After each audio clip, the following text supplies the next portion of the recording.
The nature of God is who he is. God's nature is what gives us confidence in him. Your nature is simply your makeup. Your nature gives you your characteristics and your attributes. When we deal with a person, we are dealing with their nature. No matter what, I will never trust a lion for a friend because it is by nature a carnivore. And so long as I am little in his eyes, it takes a moment of reality for him to decide I am food. So, what is the nature of God as revealed in Scripture that allows us to put absolute confidence in him? Number one, God is spirit. John chapter 4, verse 24. God is a spirit person, and he has self-consciousness, self-determination, will, intelligence, feeling. He has everything that makes a person. God is one spirit, not three. That spirit is the Holy Spirit. So we have one God, three different revelations of that one God. Deuteronomy chapter 6, verse 4.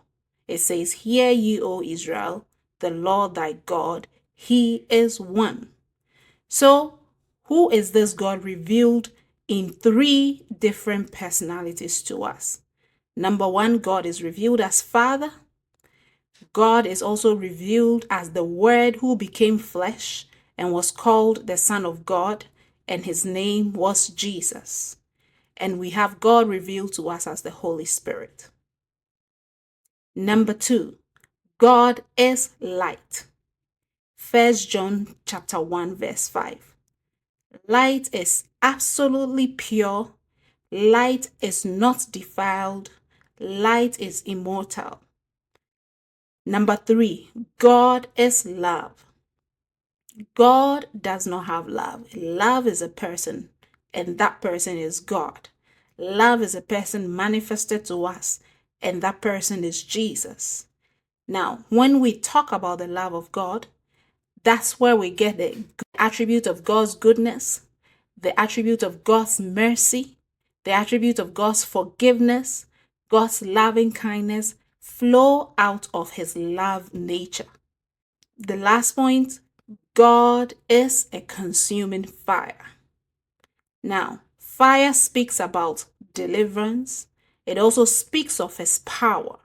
So in Acts chapter 2, verse 4, the apostles received the fire of the Holy Ghost, and they knew that they had received the power of the Holy Ghost, because in Matthew chapter 3 verse 11 it was disclosed that Jesus will baptize his disciples with fire. And when that fire came in Acts 2 verse 4, the apostles knew that they had received the baptism of the Holy Ghost, which was the baptism of power to be witnesses, just as Jesus had disclosed to them in Acts 1:8. The fire of God also speaks to his holiness. God is holy. God is without sin. He is absolutely separated from all sin. And then, of course, his fire also speaks about his deliverance. So who is God? God is creator of the universe. God is the creator and the source of all creation. God is spirit. That means God is everywhere at the same time. God is light, which means he's absolutely pure, impossible to defile, and can be absolutely depended upon.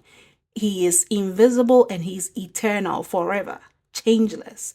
God is love, which means he gives grace.